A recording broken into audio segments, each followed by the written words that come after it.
কেন দেখাইলো কারেন্টের জ্বালায় ঘুম পাড়া হয়নি। কিরে মাসুদ, তোর কি হয়েছে? আরে ভাই কয় না, কারেন্ট নিয়ে খুব বিপদে আছি।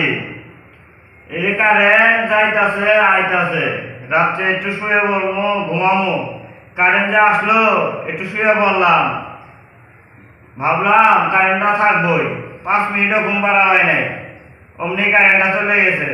যাওয়ার পরে ফজরের নামাজ টামাজ পড়িয়ে একটু শুইছি, 3 মিনিটও যায় নাই রে ভাই, আবার কারেন্টটা চলে গেল। যাওয়ার পরে আমি তো গরমে তো আর ঘুম পাড়া হয় না, এখন তো মনে করো বেলা হয়ে গেছে গা, রোদ বাইরে গেলে রোদের জ্বালা, ঘরে গেলে গরমের জ্বালা। ঘর ফ্রিজ আছে না? ফ্রিজে তো ঢুকি থাকে পাও না। আরে বুড়ি ওই কথা কইও না, এখন কি তোমার কারেন্ট আছে? কারেন্ট না থাকলে ফ্রিজও কেমনে ঢুকমু?